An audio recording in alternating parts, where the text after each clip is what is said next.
So how's everyone been doing? Aye, pretty good. You having Pretty problems, good. Trav? I'm just been moving writing- to the conservatory because Rav's going to be using the lounge. All right, cool. Yeah. We've So got quite a few questions coming through. Some good ones. Aye, where do you get your light up shoes? I saw that one, but they all just came in the day. Most of them.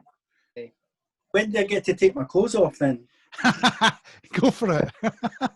It's not that kind of a... That's why he's not putting it Just out be naked live. with the waist down. That's why I'm recording it, George. So, right, I'm going to just ask this question to everybody, right? But we'll start with Ruben. So, John McCain is asking, did you all grow up together? No, we didn't, no, but we met a bit later in life, a few years ago, that I know met you, Dave, anyway, and Trav as well through nursery. Yep. Our children were together at nursery. That's right. And then through preparing for the gig, met Amy and George as well. So Yeah. it was really great to get to know everybody. Me and George sort of grew up together because we worked at Sky together for a while. So, Everybody in Livingston works at Sky. yeah, for a while. I've not worked. And Amy, I grew up with your mum. My mum, yeah. My mum wanted to be the Cicero singer, and then I took that place. Yeah. I remember I didn't know that. Yeah. Yeah, Dave and my mum grew up together, and then a few years later, Dave was wanting to do a track, and that's when we'd done Wish. I think, what year was that? Was that 2014? 15? Well, I remember it was quite a couple of years before the gig was even organised, because Ruben and me and Trav were at a kids' party, and that's when we all just started to get to know each other, Ruben and Trav. And I remember saying to them both, I'm doing a gig, and I knew they were musicians. I knew, that. So I said to them, would you fancy, doing the gig with me, or doing a couple of tracks? And they were up for it. And that was just something we chatted about years ago. And I had an idea, and the boys said, yeah, it sounds great, and then it came. So obviously during that time, I remember bumping into your mum. Was it down the centre? I can't remember where I saw her, but I remember it was IKEA, but yeah, it was IKEA. That's right. So I said to her, "Look, Lynn, I know you used to sing for Huddy, my friend Huddy, who was in a band, and would you fancy singing?" She says, "I don't sing, Dave." I was like, all right. She says, "But my daughter does," and I was like, "Oh, great!" And then obviously that's how we got to meet. Okay. Yeah. So that's that wee story. So let's go to Trav for this one. Will you ever do another gig together? Meaning all of us. What, is this specifically to me? Just you can answer it. The guys can answer it. Obviously, this is for us all. So, how would you feel? Would you be up for doing another gig? This is from. This is from John. I was waiting for you to ask me, Dave. I've been waiting since last June. This is for John McKay. Is it McCain? So yeah, I mean, me personally, I would love to have you guys again. I mean, it was brilliant. It was great, and for you just to step up the mark and do it was brilliant, because I just feel when I go on stage myself, I'm a nervous wreck. I was a nervous wreck in the night, but having you guys there as a team helped me, and it lifted me. And the thing is, you are all really good at your game. You're quite laid back. You're a lot more laid back than me, and you just took it in your stride. So that's debatable. I was pretty nervous on the night of the gig, I must admit. George had to go, you're fine. No, did he? Oh wow. I think it was more the fact that I'm so used to having a shield. Yeah. Which is obviously my guitar, and so for me I think that's the first ever sort of performance that I've done since school where I've not had something in front of me. So it was quite different for me, and I have absolutely zero rhythm for a musician. Like my feet, I do not have any rhythm at all. So even swaying on stage and sort of sidestepping was a massive hurdle for me. So it was it's weird to watch it back because it's not as bad as what I thought I looked. Yeah, That's always the case, Amy, you know. yeah, definitely. I mean, you didn't look at, especially when, you know, you, halfway through the gig when you're just like stepping up to the crowd and you're getting yourself right into it. And it's just like everyone. I mean, I think we're all, I remember the time, Trav, you were coming on for a track and you were meant to be on the track after, and I messed up. I had the songs in a row, remember, George? And you were ready to play, I can't remember what song we were meant to be playing, and I played the song after that. So Trav was on stage when he was not meant to be, or it was just a complete mess, but it worked. You know, worked, definitely. Hang on. So I performed for a song that I wasn't meant to. Yeah, well, yeah. What one was that again? I didn't even know that. I literally did not.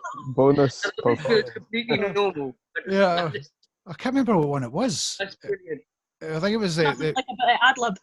Yeah, and you just done it. It flowed well, and obviously George picked up on it, and he was like, "Oh!" And then he started playing along with it, so it worked quite well with that one. So you know, but that's what I like about it. We just, for what we did, was amazing. For the little time we had together, yeah, we done a few rehearsals and that, but I thought we done brilliant.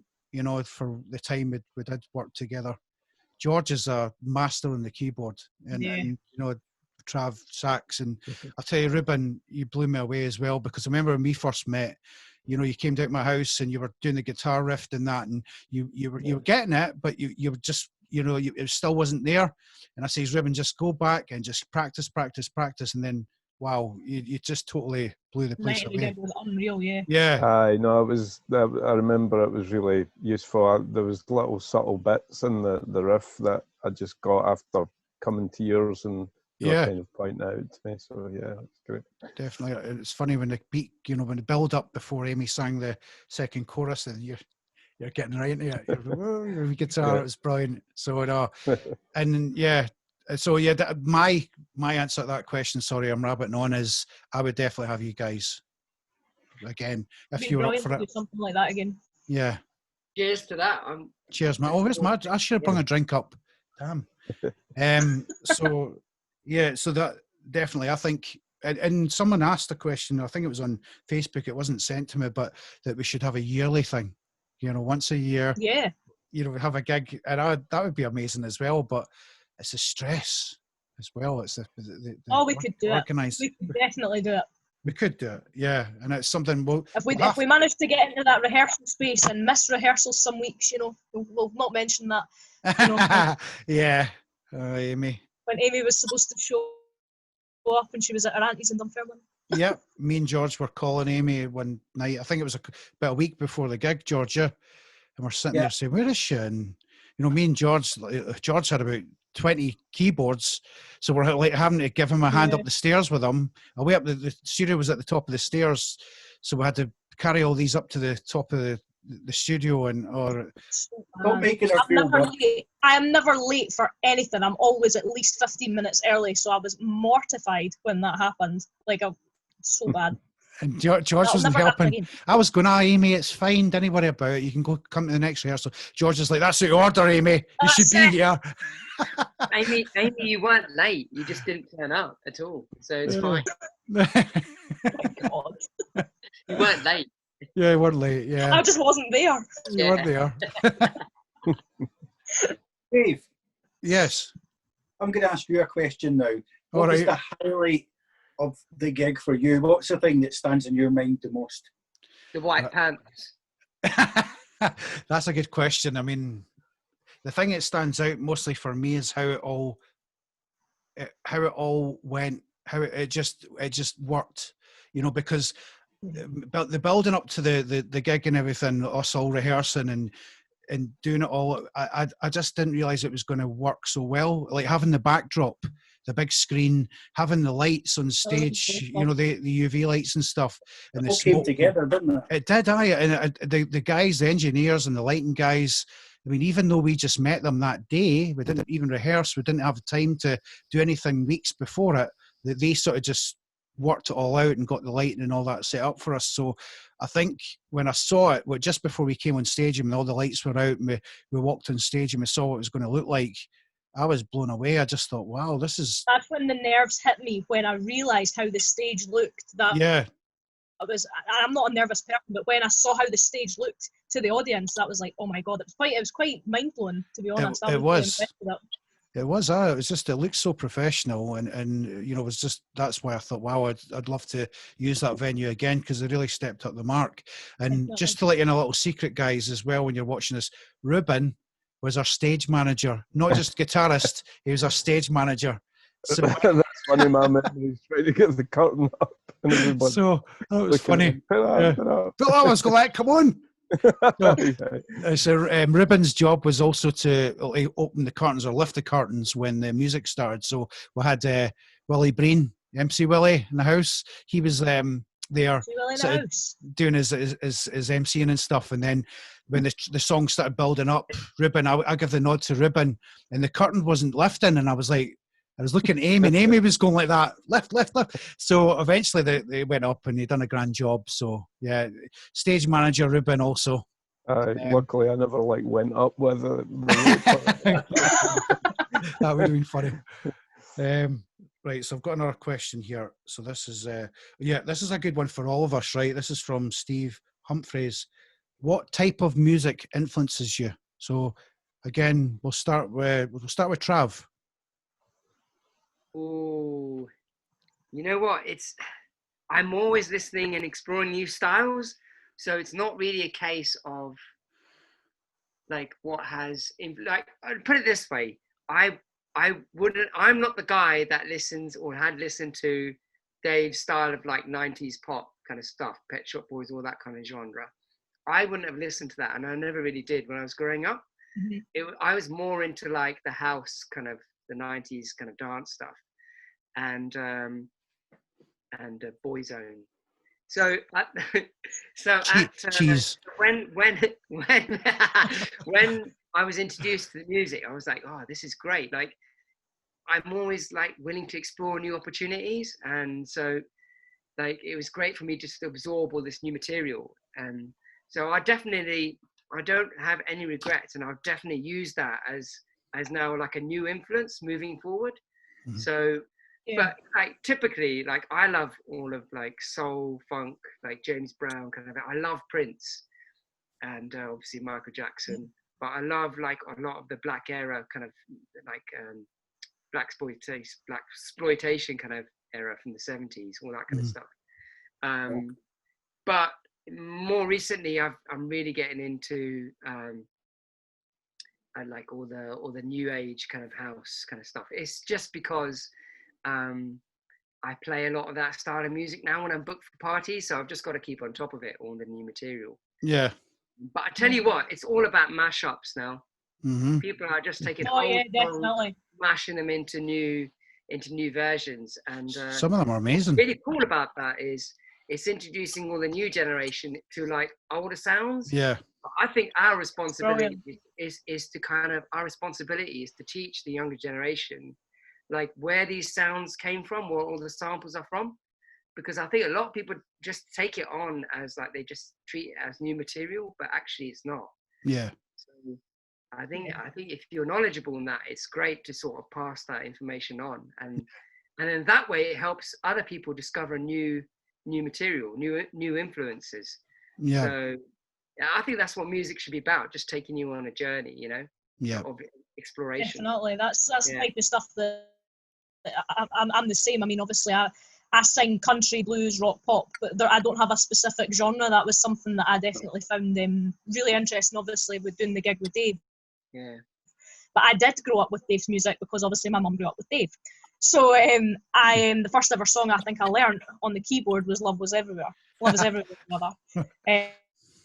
So that was one of the first ever songs that I learned on keyboard. But growing up with, obviously, my mum's obviously is only 19 years older than me, so I've grown up with her and grown up with her music style and her music taste. But I've also picked up things over the years from my grandparents, because they used to phone me from the folk clubs that they used to go to when I was maybe about 5 or 6. I used to get to stay up late. My granny used to phone me when she was in the pub, and I would listen to folk singers down the phone, literally on a Nokia brick, as they would call it, and she would put it on so I could hear all the music that was in the pubs. So definitely, I think learning different styles and genres and things from maybe stuff that you wouldn't predominantly listen to in your playlist is really, really beneficial, because you pick up styles and stuff like that, and it definitely influences your writing as well. I don't know about you, Dave. I definitely find that it helps writing as well, learning other stuff. Yeah, definitely. Yeah. I think, and that's what I like about you guys. I mean, there you go. That's just 2 years answered that, and your music's can be vast from what Matt's type of music was, but you adapted to it, and that's what it's all about, being versatile and changing to adapt to that style of music, and you've done it well. So. But I think the other cool thing is, like, we bring our own influence to your To that, stuff. yeah, I exactly. think that's what made the whole, like, amalgamation of the like us as a group more Yeah. interesting, like in the performance. Yeah, definitely. Little vibe to the show, Yeah. It was a good collaboration. I enjoyed that aspect of it. It was was a really varied set, I think, even with the, having the bagpipes in, and just like it was like kind of different kind of vibes. Through the set, kind of kept it interesting. Yeah, that's what I thought. I thought visually it was great because there was always something happening. Somebody new was coming on stage, or so it kept it interesting. Who was first, George or Ruben? We'll go with George then, since you shouted out first. I don't know if I'm the oldest in the band. Probably between me and Ruben, I'm not sure. So grew up in the early 70s. Really, I had a record player from like when I was 4 years old, and I remember playing things like the Beatles and the Kinks, and just the magic coming out of this record player. I just sit and watch it going round and round and round. So that's probably my very first influence. And I grew up with sort of country music. My dad loved country music, and my mum, she loved like big band music, but she also loved the blues and the Rolling Stones. So I was kind of subjected to a lot of that. She was a bit of a rocker. And then I sort of developed into it with things like Elvis Costello, Squeeze, Electric Light Orchestra, and then just sort of varied from there. To be honest, a lot of kind of old school stuff. I probably have to get more up to date with my music. When I was working composing MIDI files, I worked for a MIDI file company for about 7 years, and it was always doing chart songs, and I knew the charts inside out. I did that for 7 years. I did hundreds and hundreds of songs, and then when I stopped doing that, I sort of lost touch a little bit with the charts. So probably need to get my horizons expanded a little bit, I think. I think, yeah, that's the thing with you, George. I mean, again, you can play any type of music, and you play by ear as well. You don't read music, do you? Yeah. I mean, it kind of made me versatile, all the different genres and things. You had to adapt, and you had to deconstruct all the songs and find out what made them tick. So you certainly learn a lot about music. Definitely. And you're now doing sort of film scoring stuff, I've noticed. Well, I'm dabbling. Like to do more. Cool. No, definitely. And then Ruben, last of all. Yeah, I started when I first listened to music, I liked heavy metal, and then got into indie stuff, and I guess the Britpop era, and then after that more into like classical rock, like the underground was always a really big influence for me, and then more recently I really like exploring folk music, like Amy was saying as well, and even classical stuff. So I listen to anything as varied as possible, really. Yeah. Quite an eclectic mixture when you take everybody together. It's definitely. It's made for an interesting mix. It is, and as Trav says, I think that's what made it work. Because we all had our different influences, and we brought it together. And even though we're not every rehearsal is mostly me, George, and Amy was at the rehearsals, but then Trav would come the odd one. Then obviously Ruben, but we didn't have that much time as a team to rehearse, and we still went out there. And I thought, people would have thought we'd been doing it for months. When Trav is a busy guy, he's gigging up and down the country, and obviously Ruben's busy as well, and so it's hard for us all to get together every week. But yeah, we did it, and I was delighted. The band was definitely match fit by the time we got on stage. Yeah. I think we were well rehearsed. Yeah, definitely. I think so. I remember that about a week before the rehearsals that we did the week before. I think that was when Willie came, Willie Breen, and Trav was there and Ruben, and I think we were all sort of there, and we knew then that we were ready. You just had that.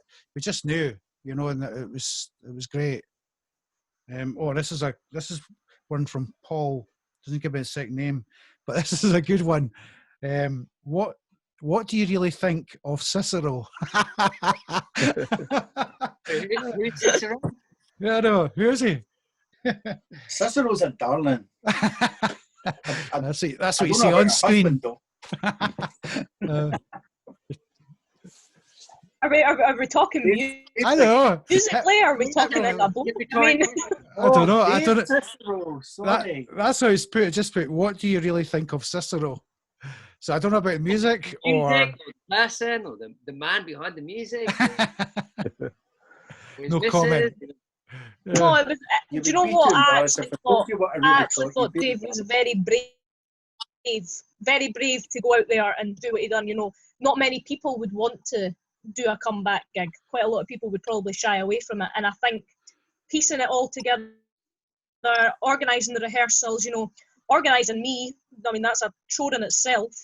And probably, just piecing it all together. I mean, there was a lot of things that could have went wrong and it didn't. Piecing the dancers together, the piper, getting the charity event all started. I mean, that takes a lot of effort. So I think Dave's a great guy for, organising it firstly, but also getting so many people involved as well. So that's my opinion on Cicero. Aye, thank you. The rest of them are like, he's an ass. The rest of them are like, I don't know what to do. No, that's I appreciate that. Yeah, you know what's been good, because obviously I spent a lot of my years in Edinburgh before moving to Livingston, and I didn't know anyone, so it's been great just forming this little music community. So for me, I mean, let's just go with the man behind Cicero. I mean, for me, that's what it means more to me than actually discovering what Cicero's music was all about. And I think having that personal connection first and then discovering all the music, that's what made it special for me. Yeah.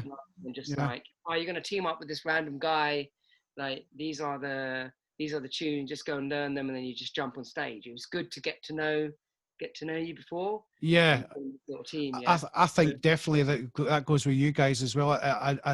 We knew each other as friends before this was even agreed, and to have friends on stage backing each other up, that's what makes a team, as far as I'm concerned. And that we had that trust in each other, and that's a good point. Essentially, Cicero is the brand, so it's about knowing. So when we're gigging and touring, Cicero is us, as an overall package, and I thought it really worked. I'd like to say, Dave, that I think you're very generous with your music, even though it means a lot to you, obviously, and it's such a big part of your life. But you also we're happy to have us come in and share the music and play it with you and stuff. Yeah, which I think is really, really great, and it's very easy to work with you as well on it. What do you mean? He hired us to make him look good. That's what it was. It was. So I could just hide away. No, but I mean, definitely, I wouldn't have done anything different. I don't think. When I look back, I was so happy that I had you guys. As George, you're sideways, by the way. I just put that well. Someone rotate George, please. I know.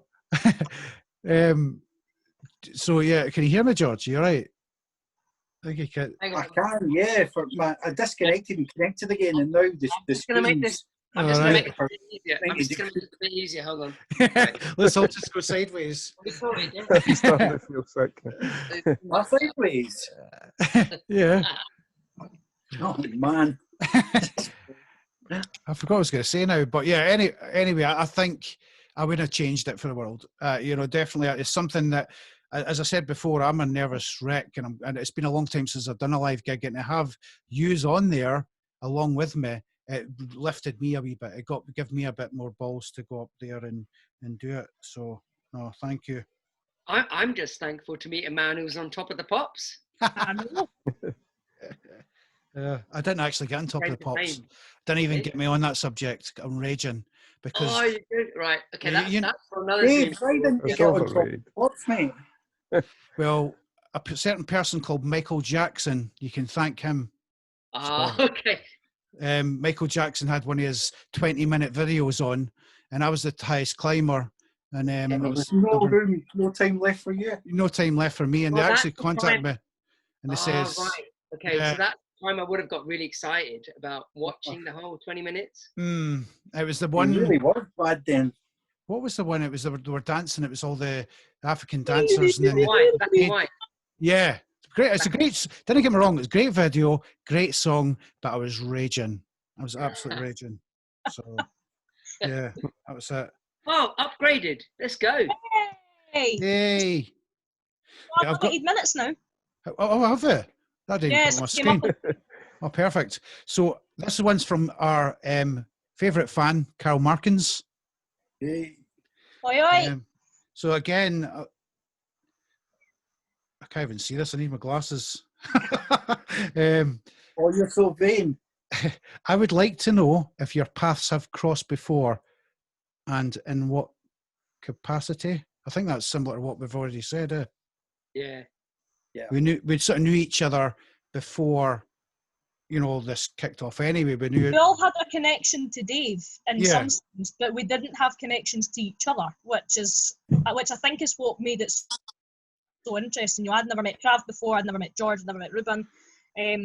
So I think it was quite interesting to obviously meet you guys, hear your talent, and obviously discuss like genres and stuff like that, because we had such good rehearsals as well, though. We did have a bit of a muck about sometimes, and play some songs that weren't on the set, which would be really interesting to maybe try at a later date. That would be brilliant to try and sing some other stuff and play some other stuff. It'd be really interesting. But yeah, we've all our paths have now crossed through Dave. Yeah. So I guess he's like a crossroad in a way. Yeah, and it's funny how you all gelled together. Yeah. Like I mean, Ruben and Trav came after we'd sort of been rehearsing for a while, but we all just clicked and got on with each other. And going by the music that we're used to do, I remember you and George used to sit there, and George would just go off on one and just start playing a random song, and then Amy would just start singing. I'm like that, looking at my watch, thinking, I'm paying X amount of money per minute for this. I'm paying for this. I was like, hurry up. But no, it was good. It was nice. It was nice listening to it, and you came up with some good songs, whereas it was, and we had some laughs. It was really good. Enjoyed it. Good fun. But yeah, I mean, yeah, I just want to say that I'm hoping when this COVID's over, we can start sort of doing something. I know that we're all busy, but it would be nice to try and even organise something for next year. I'll give it another year to get things definitely planned and organised. But the thing is, we've had a lot of people asking about doing gigs down south, doing gigs in Ireland, and it's okay saying, yeah, that would be great, but it's really the planning, Logistically, What are we talking about? Are we going to make a pact here, like 2022 Cicero live touring? Yeah, you put me in the I spot. think it sounds good. you're going to do it. I think so. I think we should do definitely one in Livingston, for sure. But it would be nice to do somewhere else, like go down England and do a couple there. And I'd say we can all shake on it, but we can't even like hold hands. Yeah, just nudge. But yeah, I think so. I think we need to just stick to that and say, yeah, let's set a date and maybe do something next year. And it is awkward for people that stay in England. There's people for Italy over, and it would be nice to do gigs up and down the country, but it's a lot of money to organise stuff like that. So if any promoters are listening, we're more than happy to tour if you're paying for it. Yeah. I mean, worst case scenario, we could just set up something really cool and virtual. So we could just get all of us into the studio somewhere, set it up with headphones, and so it's sounding really good, like the mix is sounding great, and then just output it live. I think you'll get good engagement for that as well. Yeah, that would be a good idea. And also, you know, I was funny enough, I was thinking of doing something on Zoom like this and doing a track where we'd done one of the tracks from the gig, whereas George was playing his little bit, I was doing mine, Amy was singing, you know, and we all do something, but it was the timing, you know, because it's like we're all so slightly delayed. I'm actually suggesting once they've eased all the restrictions, we can actually just get into one room, and then just everyone in an just actual like studio. Like, I don't know if you've seen Snarky Puppy. There's a band called Snarky Puppy, and they do recordings, and they have about 50 guests, all individually wearing headphones, and they sit in the room. They don't say anything, no clapping, and then like in the middle of the songs, and the whole band literally record everything live, and the recording that you can hear on Spotify is the actual one. Oh, wow.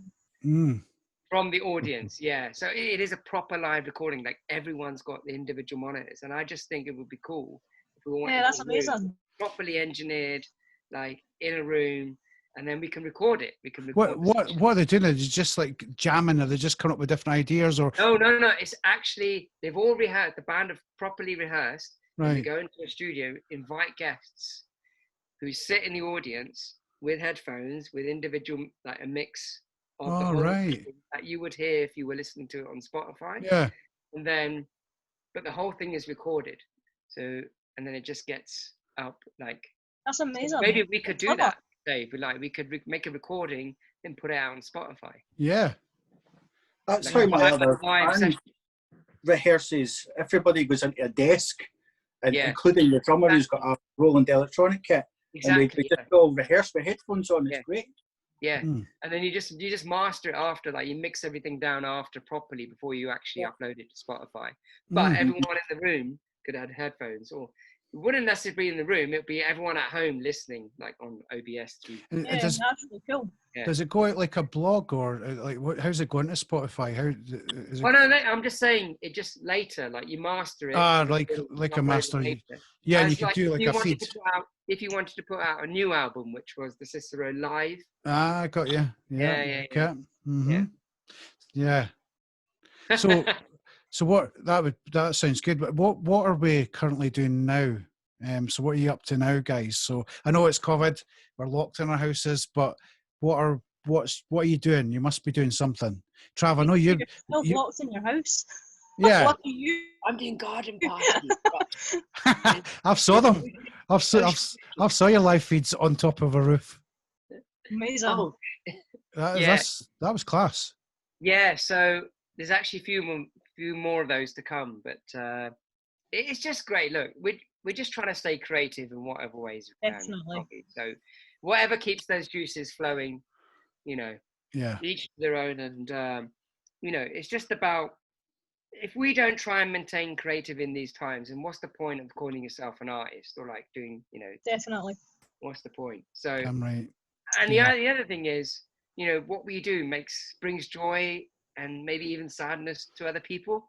And it's all about triggering those emotions. And in one way or another, they thank you for it. So, yeah, you know, yeah, definitely. It's good to give something back, because a lot of people are going through rough time, you know, in their own way. So yeah, music's a great force in that nature, you know, and I think we're all blessed to have something like definitely. That yeah, no, I totally agree with that. I think I think your creative juices come out more when you've been locked away in the house. I find, you know, more sort of ideas flowing in. But I think generally human nature is like that. I think a lot of people, like, the world has generally gone through some sort of like hardship, and I think people are just coming out of it in some ways better than others. So I think I think a lot of people have also discovered their creativity during lockdown, though. A lot of people have realised their talent. You know, that a lot of people have came out of the woodwork and said, you know, I'm going to try singing, I'm going to try picking up the guitar, which I think is absolutely brilliant. I mean, obviously there's a lot of badness and sadness during this, but there's a lot of good as well. And I think that definitely has to be recognised. You know, people are taking up hobbies that they probably would never have even tried. if this hadn't I'm happened. doing one. So, It's running. I mean, obviously it is awful, but oh, sorry. I'm doing a hobby. It's called running. Yeah. It's only because the missus is furloughed at home, so I'm like, we're working from home, so I've had the time, you know, Yeah, to do it. Yeah, Yeah. perfect time to get fit. Today, yeah. but it's sad times like this, and you know, it's you just want it to end. You know, I think it's went on long enough, but don't get me into it. But yeah, I just feel as if times are changing now. We're getting out of lockdown, and hopefully this will be the end of it. You know, and we're not going to have a second spike like everybody's talking about, because that would just totally ruin it. I think. I'm just, I want to get out of lockdown and then go into a lockup. That's what I want to do. Yeah. But you mean, Fingers crossed it does end sooner or later. Obviously, loads of people have had plans, and you know, I was meant to be getting married on the 6th of June, so it's Yeah. obviously not been an easy time, but you have to, you know, you have to put things into perspective, unfortunately, which is really hard. I mean, it makes you sound selfish, you know, saying, oh, well, I was supposed to be getting married, but of course that is, you know, it's a big deal, but I know. you know, you just have to get on with it and sort of think, well, my time will come, and you know, I'm sure everyone else has probably had loads of gigs, venues, things that were supposed to be happening this year that have been cancelled, and you know, we've just got to think positive and think, you know, this will happen when it does, and hopefully this will end sooner rather than later. Yeah, definitely. It was a hard time for you, Amy, and you know, I know I didn't expect my 50th to be stuck in a house either. You know, my 50th birthday, and you know, things just come up, and you think, oh wow, and you would have never thought of this a few years ago. But yeah, as you say, I think you'll have a bigger and better one in maybe next year or whenever you're planning to have it. Definitely. And George, you've went for a certain competition, have you not? For Oh, there was a scoring competition for a company called Spitfire. It's one of these things where life gives you lemons. You know, you've got all this free time, and as Trav said, you know, you've got to kind of be a little bit creative. You've got to make hay with all the sunshine. So I did that. I wrote a song about COVID. Did a bunch of cover versions. Also did a collaboration with Amy as well. That's up on YouTube somewhere. So yeah, it was fun. I think we're going to probably do another one at some point as well. There's one in the works. Yeah, definitely. We've got quite a lot of stuff in the pipeline, I think, between all of us. Writing stuff, doing garden parties. You know, we've got to keep ourselves positive and keep ourselves going, definitely. Yeah, definitely. It's one of the things, and you know, as I say with Trav as well, you've got gigs after gig, and I know it's awkward for you, but if we do sort of start rehearsing again, it'd be good to get you and Ruben more involved, I think, you know, and if we can try and make some time to get you guys. I mean, now I know sort of what to expect and everything. I mean, if we can plan it and give it enough time, lock it in, then obviously we can commit to something and just make sure we give our utmost, you know. I'm up for it, definitely. Good. Excited. Yeah, it's great to be involved with the prospect. Yeah. So watch the space. We're all up for it. We're back. We're coming back. Part 2, bigger and better. This time it's personal. And then I must thank also obviously the dancers as well. They were great. The Nitros dancers. I thought they'd done a great sort of show. And Willie Breen, and also just Chris Winton, our Piper. Oh yes, Piper. I mean, honestly, the people went crazy when he came on. It was brilliant. The only letdown was we're obviously we're trying to plan for more Pipers. We're going to have about 10 on at once, and they all unfortunately dropped out just before the gig. But he didn't let us down, and I thank you for that. Thanks for doing it. And who else? Yeah, just everyone that was involved. Neil taking the photos. He took some really good photos of the gig. Yeah, and there's obviously that was about it, really. I mean, it was just everyone that was involved. It was brilliant, you know. And thank you everyone for showing up, for coming to the gig, buying your tickets and coming along. It was for a good cause. It was for obviously Macmillan Cancer. And how much did you end up raising, Dave? Oh, it was I've got it on my Instagram actually. It was quite a bit. I've got another Zoom call scheduled, so I'm like telling them to keep quiet. What's that? Wow, look at that. That's amazing. That is amazing. Wow. Right. So that was the sort of full total. That was also that was a final amount, because I remember we were waiting on sort of the money coming. It took about 2 or 3 weeks to come back from Howden and then get deducted, and then the fees getting paid for the lighting and stuff like that. But I wasn't expecting that much. I remember putting on the Macmillan thing. I was looking for 500 was the sort of total, and we blasted it, way beyond that. So that was amazing. It was a good cause, man. It's a good cause. It was, and well, obviously if we do another gig, we'll maybe do it for a different cause, something that's maybe close to all our hearts. Agree. Yeah. Thanks, Trav, and thanks everyone. I appreciate your time tonight. Catch you.